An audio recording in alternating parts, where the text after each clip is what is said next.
நீங்கள் பார்த்து கொண்டிருப்பது உங்கள் ஜாஷ்வா டிவி. சகல ஜனங்களுக்கும் நற்செய்தி.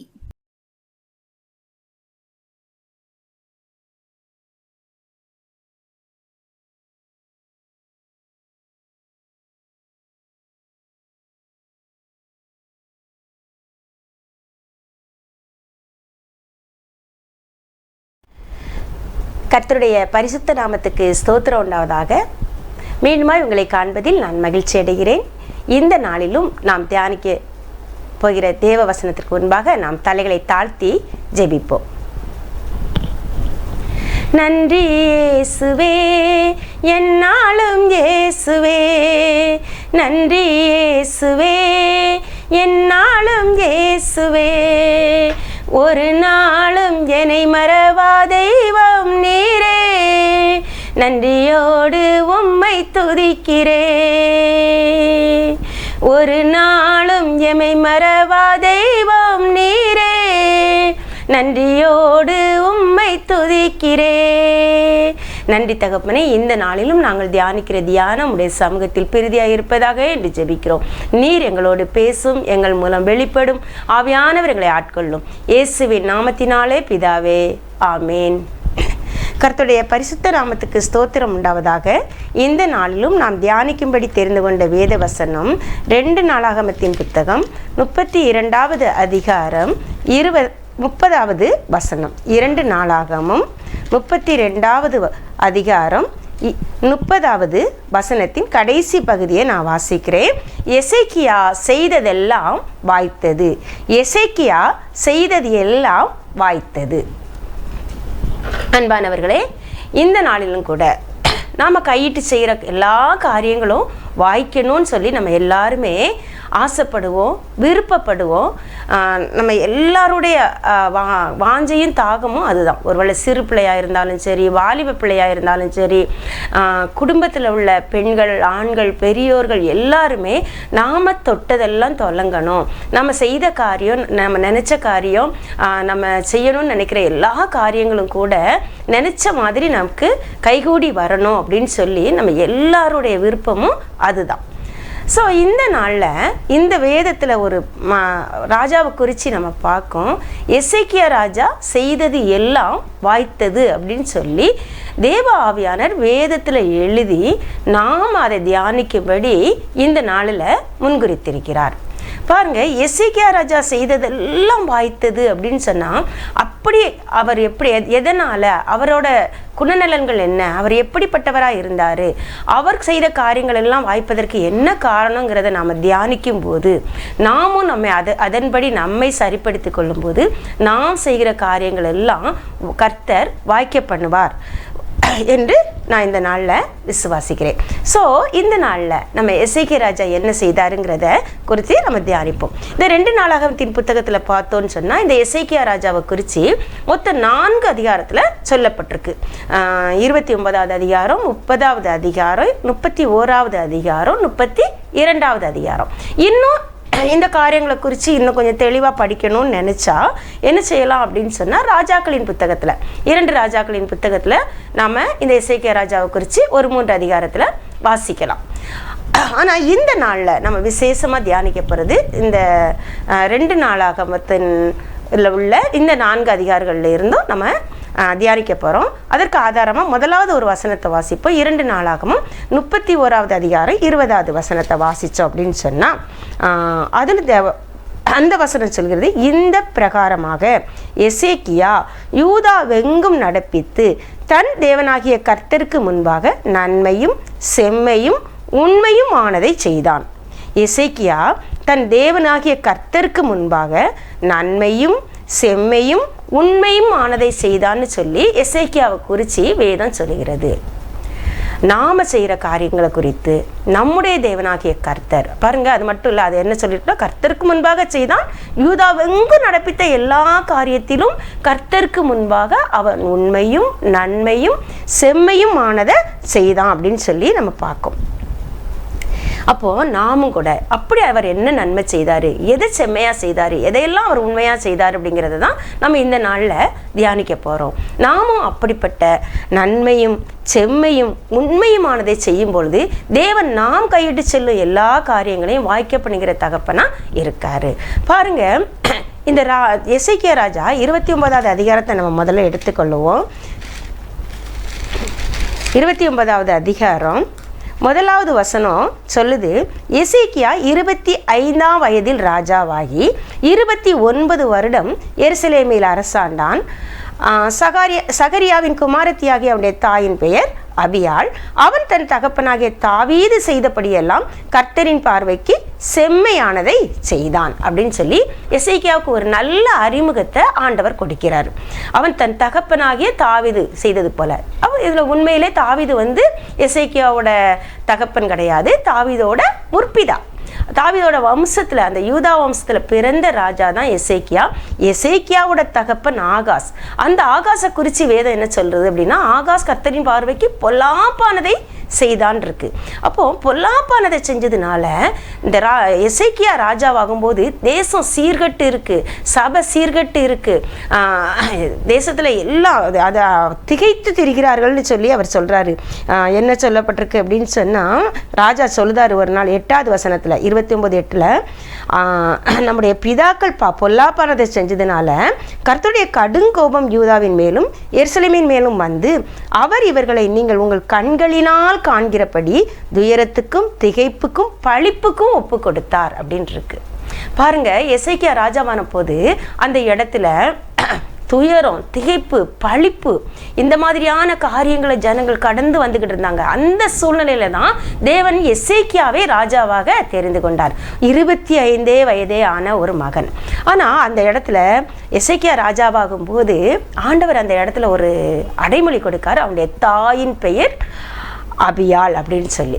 ஒருவேளை இந்த துயரத்துக்கும் திகைப்புக்கும் பொல்லாப்புக்கும் மத்தியில் ஆகாஷ் ராஜா பலவிதமான பொல்லாப்புக்கு தன்னை விட்டு போட்ட சூழ்நிலையிலும் அவனுடைய மனைவியாக இருந்த எசேக்கியாவின் தாயாகிய அபியாள் இந்த மகனை தேவனுக்கு பிரியமானபடி வளர்க்க அவங்க என்ன செஞ்சாங்க, உண்மையுள்ளவங்களாக இருந்தாங்க.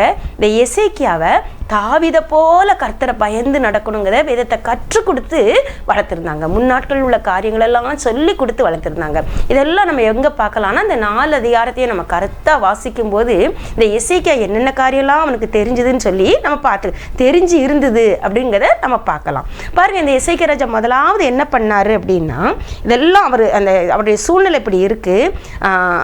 அவர் 3வது வசனத்தில், அவன் தன் ராஜ்யபாரத்தின் 1ஆம் வருஷம் 1ஆம் மாதத்தில் கர்த்தருடைய ஆலயத்தின் கதவுகளை திறந்து அவைகளை பழுது பார்த்து. ஸோ முதலாவது அவன் என்ன செய்யறான், ஒரு பழுது பார்க்கிற வேலை, ஒரு சுத்திகரிக்கக்கூடிய வேலை அவன் என்ன செய்யறான் பார்க்கான். அந்த ஆலயத்தை பழுது பார்த்து சுத்திகரிக்கக்கூடிய வேலை, ஆலயத்தில் உள்ள அருவருப்புகளை எல்லாம் அகற்றுகிற ஒரு வேலையை என்ன செய்யறான் அவன் தன் ராஜ்ய ஏற்றுக்கொண்ட 1வது வருஷத்துல செய்யறான். அப்படி அவன் ஆலயத்தை சுத்திகரிக்கணும்னா அவன் என்ன செஞ்சாங்கிறத தான் நம்ம முதல்ல பார்க்க போறோம். ஆலயத்தை சுத்திகரிக்க இன்னைக்கு நம்ம என்ன செய்வோம், மற்றவங்களை சுத்திகரிக்க, மற்ற இடங்களை சுத்திகரிக்க, மற்றவங்களை சீர்திருத்த எல்லாம் நாம என்ன செய்வோம், சந்தோஷமா முன்ன நின்று செய்வோம். ஆனா ஆண்டவர் என்ன சொல்றாரு அப்படின்னா, ஒருவரை ஆண்டவர் தன்னுடைய சீடர்களுடைய கால்களை கழுவும் போது முதல்ல அவர் கையை கழுவிட்டு தான் போய் என்ன செஞ்சாரு, சீடர்களுடைய காலை கழுவினாரு. ஸோ மற்றவருடைய கால்களை கழுவ முன்ன முதலாவது நம்ம கைகள் பரிசுத்தமாக இருக்கா, நம்ம கை அழுக்கு இல்லாமல் இருக்கான்னு நம்ம என்ன செய்யணும் பார்க்கணும். நம்ம கையில் அழுக்கு இருந்து அந்த அழுக்கோட போய் இன்னொரு காலை நம்ம கழுவுனோம்னா நம்ம கையில் இருக்க அழுக்கு அந்த இன்னொருடைய பாதத்தை இன்னும் என்ன செஞ்சிடும், அழுக்கா ஆக்கிரும். ஸோ இந்த எசேக்கியா ராஜா என்ன பண்ணார் பாருங்க, 10வது வசனத்தில் 2 நாளாகமம் 29:10 இப்போது இஸ்ரவேலின் தேவனாகிய கர்த்தருடைய உக்கிர கோபம் நம்மை விட்டு திரும்பும்படிக்கு அவரோடே உடன்படிக்கை பண்ண என் மனதிலே நிர்ணயித்து கொண்டேன். அப்போ ஒரு சபையை, ஒரு ஆலயத்தை சுத்திகரிக்கிறதுக்கு முன்பாக தேவனுடைய கோபத்தின் நிமித்தம் தான் இந்த ஆலயம் என்ன செஞ்சிருக்கு, இந்த அளவுக்கு சீர்கட்டு போயிருக்கு, இந்த அளவுக்கு தவறான காரியங்கள் உட்பிரவேசித்து இருக்கு. அதனால தேவனுடைய கோபத்தை முதலாவது நம்ம திருப்பி அவரோடு ஒப்புரவாகணும், அவரோடு சமாதானமாகணும்னு சொல்லி அவர் மனதிலே நிர்ணயம் பண்ணதுனால முதல்ல அவர் சமூகத்தில் காத்திருந்து அவருடைய பாவங்களுக்காக, அவருடைய பிதாக்களுடைய பாவங்களுக்காக, அவருடைய ஜனங்களுடைய பாவங்களுக்காக தேவ சமூகத்தில் நின்று தன்னை முதல்ல என்ன செஞ்சார்? ஆண்டவருடைய சமூகத்தில் தன்னை சரிப்படுத்தினார். என் மனது ஆண்டவரே, எனக்கும் உமக்கும் இடையில இருக்கிற பாவங்கள், சாபங்கள், அக்கிரமங்கள், இதெல்லாம் உங்கள் முகத்தை எனக்கு என்ன செய்யக்கூடாது? மறைக்கக்கூடாதுன்னு சொல்லி தேவ சமூகத்தில் நின்று அவரோட தான் முதலாவது அவர் ஒப்புரவாகி அவரோட அவர் சமாதானம் பண்ணி கொண்டு அவருடைய ஆலோசனையை பெற்று கொண்டு வந்து அதை சபையில் என்ன செய்ய ஆரம்பித்தார்? செயல்படுத்த ஆரம்பித்தார். அப்படி அவர் செயல்படுத்த ஆரம்பித்ததுனால அதுக்கு பாருங்கள், அந்த அதிகாரத்தை நம்ம வாசித்தோன்னு சொன்னால் லேவியர் என்ன செஞ்சாங்க? தங்களை ஒப்பு கொடுத்தாங்க. ஆசாரியர் தங்களை ஒப்பு கொடுத்தாங்க. முதல்ல ஆலயத்தை சுத்திகரிக்கிறதுக்கு எல்லாரும் வந்தாங்க. ஆலயத்தில் உள்ள தவறான பொருட்கள் எல்லாம், தேவையில்லாத பொருட்கள், வீணான பொருட்கள் எல்லாவற்றையும் எடுத்து என்ன செஞ்சாங்க? வெளியே எருசலேம் தேவாலயத்துக்கு முன்னால் கிதிரோன் ஆறு என்ன செய்து ஓடிட்டுருக்கு, அந்த பகுதியில் கொண்டு எல்லாத்தையும் சேர்த்து போட்டு சுட்டெரித்து சாம்பலாக்கினார்கள். இப்போது தேவ ஆலயத்தை சுத்திகரித்தாங்க. அப்படி சுத்திகரித்து அதுக்கப்புறம் என்ன பண்ணுறாரு அப்படின்னு சொன்னால், அந்த தேவனுடைய ஆலயத்தின் சுத்திகரிப்புக்காக என்னென்ன பலிகள் புத்தகத்தில் எழுதப்பட்டிருந்ததோ அதை எல்லாம் அவர் என்ன செய்கிறார். அந்த என்னென்னலாம் கற்பனையில், மோசையோட கற்பனையில், நியாயப்பிரமாணத்தில் எழுதியிருந்துச்சோ அது எல்லாத்தையும் அவர் என்ன செய்கிறாரு? செய்து எல்லாம் முடிச்சுட்டு அதுக்கப்புறம் என்ன செய்கிறாருன்னு பாருங்கள். 35வது வசனத்தில், இவ்விதமாய் கர்த்தருடைய ஆலயத்தின் ஆராதனை திட்டம் பண்ணப்பட்டது. முதலாவது நம்ம என்னென்ன செய்யணும், எப்படி செய்யணுங்கிறத அவர் ஒரு திட்டம் பண்ணார். திட்டம் பண்ணி ஜனங்களெல்லாம் கூப்பிட்டாரு, தலைவர்களை கூப்பிட்டாரு, ஆசாரியர்களை கூப்பிட்டாரு, லேவியரை கூப்பிட்டாரு, ஆலயத்தை சுத்திகரித்தார். ஒரு தேவ ஆலயத்துக்கு ஒரு ஆராதனையை திட்டம் பண்ணினார். இது அவர் செய்த முதலாவது ஒரு நல்ல காரியம். அவர் செய்ததெல்லாம் வாய்ப்பதற்கு இது ஒரு முதலாவது அவர் தான் ஆண்டவற்றை ஒப்புரவானார். பிறகு தன்னுடைய ஜனங்களை ஒப்புரவாக்குறதுக்கு தேவ ஆலயத்தை அவர் சுத்திகரிப்ப தொடங்கினார். நாம் நம்முடைய இதயத்தில் நம்ம யோசித்து பார்ப்போம். நீங்களே அந்த ஆலயமாக இருக்கிறீர்கள்னு சொல்லி வேதவசனம் சொல்லுது. நாம் ஒவ்வொருவரும் தேவனுடைய பார்வையில் ஆலயமாக இருக்கோம். நம்மை முதலாவது நாம் சுத்திகரித்து கொண்டு, நான் எப்படி ஆலயமாக இருக்கணும், அதே போல் என்னை சேர்ந்த என்னுடைய சகோதரர்களும் தேவ ஆலயமாக இருக்காங்க. அப்போ நம்ம ஒவ்வொருவரும் நம்மை நாமே சுத்திகரிக்க தேவனுடைய சமூகத்தில் காண்றது, தேவனுடைய ரத்தத்தினால, தேவனுடைய வார்த்தையினால, தேவனுடைய ஆவியினால நம்மை பரிசுத்தமாக்க தேவ சமூகத்தில் காத்திருந்து நம்மை ஒப்பு கொடுத்து நாமும் ஆண்டவரும் ஒப்புரவாகும் போது நம்மை சேர்ந்தவர்களோடு நாம் ஒப்புரவாக, நம்மை சுற்றி உள்ளவர்களோடு நாம் ஒப்புரவாக கர்த்தரே காரியங்களை வாக்கிய பண்ணுவார். யாவரும் இணைந்து அதற்கு அப்புறமா சபையாரா நம்ம என்ன செய்யலாம்? சபையை சுத்திகரிக்க முடியும். பாருங்க, இப்ப சுத்தப்படுத்தியாச்சு. இதுக்கு அடுத்த பகுதியில் அவர் என்ன பண்றாரு? இரண்டாவதா என்ன பண்றாரு அப்படின்னு சொன்னா 30வது அதிகாரத்துல முதல் வசனத்தை பார்த்தோம் அப்படின்னு பாருங்க. அந்த முதல் 29வது அதிகாரத்தில் 36வது வசனம், தேவன் ஜனத்தை ஆயத்தப்படுத்தினதை குறித்து எசேக்கியாவும் ஜனங்கள் எல்லாரும் சந்தோஷப்பட்டார்கள். இந்த காரியத்தை செய்யும்படியான யோசனை சடுதியாய் உண்டாயிட்டு. எப்போ எசேக்கியா ராஜா தான் ஆண்டவரோடு சமாதானமாய் இருக்க தன் மனதில் நிர்ணயம் பண்ணினாரோ அப்பொழுதே ஆண்டவருடைய சமாதானம் அவருக்குள்ள கடந்து வந்துச்சு. அதே சமாதானம், அந்த தலைவனுக்குள்ள இருந்த சமாதானம், ராஜாவுக்குள்ள இருந்த சமாதானம் ஜனங்களுக்குள்ள கடந்து போக ஆரம்பிச்சது. அந்த சமாதானம் அந்த ஜனங்களை நிரப்பிச்சு இப்ப என்ன செய்யணும்னு நினைக்காங்க. நாம இதுவரைக்கும் ஜீவித்த ஜீவியம் போதும், புதிய ஒரு ஜீவியத்துக்குள்ள நம்ம கடந்து போனோம் அப்படிங்கிற எண்ணம் ஜனங்களுக்குள்ள உண்டாயிட்டு இப்படி செய்வதற்கான யோசனையை கர்த்தருடைய கரமே அவங்களுக்கு என்ன செஞ்சுட்டு அவங்க சிந்தையில உருவாக்கிட்டு. அதுக்கப்புறம் பார்த்தோம்னா 30வது அதிகாரத்துல அவர் என்ன பண்றாரு? பஸ்கா கொண்டாட தீர்மானிக்காரு. இப்போ சுத்திகரிச்சாச்சு, இப்ப பரிசுத்தப்படுத்தி தேவனுடைய ஆராதனையை திட்டம் பண்ணின பிறகு இப்போ தேவனுக்காக கொண்டாட இதுவரைக்கும் செய்யப்படாமல் இருந்த ஆராதனை முறைமைகளை அவர் செயல்படுத்த ஆரம்பிக்காரு. பண்டிகை கொண்டாடணும். பஸ்கா மோசையோட காலத்தில் எப்போ ஜனங்கள் எகிப்தை விட்டு வெளியே வந்தாங்களோ அப்போ முதலாவது பஸ்கா ஆசரிக்கப்பட்டுச்சு. அதை தொடர்ந்து வருடம் பஸ்கா ஆசரிக்கப்படணும். சாலமோனுடைய நாட்களில் திரும்ப ஆசரிக்கப்பட்டுச்சு. திரும்ப இந்த எசேக்கியாவோட தகப்பனுடைய நாட்களில் அந்த பஸ்கா ஆசரிப்புலாம் இல்லாமல் போயிடுச்சு. ஸோ இப்போ திரும்ப அந்த பஸ்காவை ஆசரிக்கணும்னு சொல்லி ராஜா என்ன செய்கிறாரு? திரும்ப அதை தேடி கண்டுபிடிச்சி எப்படி கொண்டாடணும், எப்படி தாவீது ராஜா சவுலோட காலத்தில் மறக்கப்பட்டு போன உடன்படிக்கை பற்றிய அவர் திரும்ப கொண்டு வந்தாரோ, அதே போல் இந்த நாட்களில் மறக்கப்பட்டு போன பஸ்கா பண்டிகையை எசேக்கியா ராஜா திரும்ப கொண்டு வர கர்த்தருடைய ஆலய புத்தகத்தை அந்த நியாயப்பிரமாண புஸ்தகத்தை வாசித்து அதெல்லாம் லேவியரோடையும் ஆசாரியோடையும் சொல்லி முதல்ல அவங்கள பரிசுத்தப்படுத்தி அதுக்கப்புறம் அதை கொண்டாட தீர்மானிக்காரு. அப்போ அவங்க பரிசுத்தப்படுத்தப்படுதாங்க. அப்படி கொண்டாடும் போது இதில் வாசித்தோன்னு சொன்னால் சில லேவியர் முறைப்படி அதை செய்யலை அப்படின்னு சொல்லி அதில் பார்க்குறோம். அந்த அதிகாரத்தில் முறைப்படி செய்யாததை இந்த ராஜா பார்த்துட்டு என்ன செய்கிறாரு அப்படின்னு சொன்னால் 18வது வசனத்தில், அது ஏனென்றால் எப்ராயிம், மனாசே, இசக்கார், செப்லோன் மனுஷரில் ஏராளமான அநேகம் ஜனங்கள் தங்களை சுத்தம் பண்ணி கொள்ளாதிருந்தும் எழுதி இராத பிரகாரமாக பஸ்காவை சாப்பிட்டார்கள். எசேக்கியா அவர்களுக்காக விண்ணப்பம் பண்ணி தங்கள் பிதாக்களின் தேவனாகிய கர்த்தரான தேவனை தேடும்படிக்கு தங்கள் இருதயத்தை நேராக்கினவர்கள் பரிசுத்த ஸ்தலத்திற்கு ஏற்ற சுத்தாங்கம் அடையாதிருந்தாலும் கிருபையுள்ள கர்த்தர் அவர்கள் எல்லாருக்கும் மன்னிப்பாராக என்றான். கர்த்தர் எசேக்கியாவின் விண்ணப்பத்தை கேட்டு ஜனங்களுக்கு அனுகூலம் செய்தார். பாருங்க, இந்த ராஜா தன்னுடைய ஜனங்களுக்காக திறப்பில நின்று பரிந்து பேசுகிற ஒரு மகனா இருந்தான். பாருங்க, ஜனங்கள் அதற்கேற்ற அறிவுக்கு வரல, அவங்களுக்கு வைராக்கியம் இருந்துச்சு, ஆனா அது அறிவுக்கு ஏற்ற வைராக்கியமா இல்லை. இன்னைக்கு நம்முடைய நாட்களில் நாம் யோசித்து பார்ப்போம். நம்முடைய ஜனங்கள் நிறையா பேருக்கு தேவனை குறித்து, தேவனுடைய காரியங்களை குறித்து, தேவனுடைய ஆலயத்தை குறித்து, தேவனுடைய ஊழியத்தை குறித்து வைராக்கியம் இருக்குது. ஆனால் அதை எப்படி செய்யணும், எப்படி முறைப்படி செய்யணும், எந்த முறைப்படி செய்யணும்னு சொல்லி சத்தியத்தை குறித்த சரியான ஒரு அறிவு இல்லாததுனால அவங்க என்ன செய்கிறாங்கன்னா, செய்யணும்னு ஆசைப்படுறாங்க, செய்கிறாங்க, எல்லாம் செய்கிறாங்க. அவங்க என்ன பாருங்க, கர்த்தரான தேவனை தேடும்படிக்கு தங்கள் இருதயத்தை நேராக்கினவர்கள் பரிசுத்த ஸ்தலத்திற்கு ஏற்ற சுத்தாங்கம் அடையாதிருந்தாலும். இதை மாதிரி தான் இன்னைக்கு நிறைய ஊழியம் நடக்கு, நிறையா தேவனுடைய காரியங்கள் செய்யப்படுது, நிறையா பண்டிகைகள் கொண்டாடப்படுது, நிறைய கர்த்தருடைய வேலைகள் இந்த நாட்களில் செய்யப்பட்டு கொண்டு இருக்கு.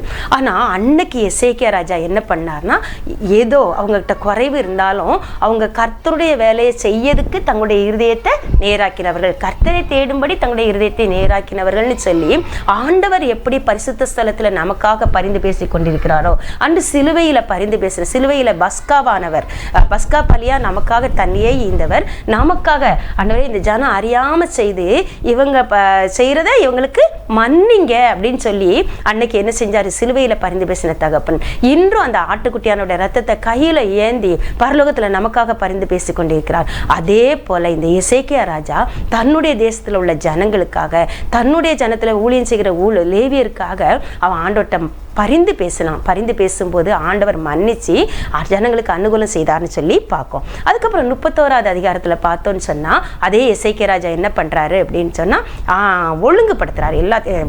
முதலாவது தன்னை பரிசுத்தப்படுத்தினா, ஒவ்வொருவரும் தன்னைத்தானே பரிசுத்தப்படுத்தவும் தேவனுடைய ஆலயத்தில் உள்ள அருவருப்பான காரியங்களை, நம்முடைய இருதயத்தில் உள்ள அருவருப்பான காரியங்களை தேவ சமூகத்தில் கண்டுபிடிச்சு சுட்டரிக்கவும் ஒப்பு கொடுத்தாங்க. ரெண்டாவது, பஸ்கா பலியாக கிறிஸ்து பரிந்து பேசினது போல பிறருக்காக மன்றாடக்கூடிய ஒரு அபிஷேகத்தை பெற்றிருந்தான். மூன்றாவதா என்ன பண்றான்னா 31வது அதிகாரத்தில் தேசம் எங்கும் ஆராதனையை ஒழுங்குபடுத்தினான். அப்ப ஆராதனையை ஒழுங்குபடுத்த பொருள தேவைகள் இருந்தது.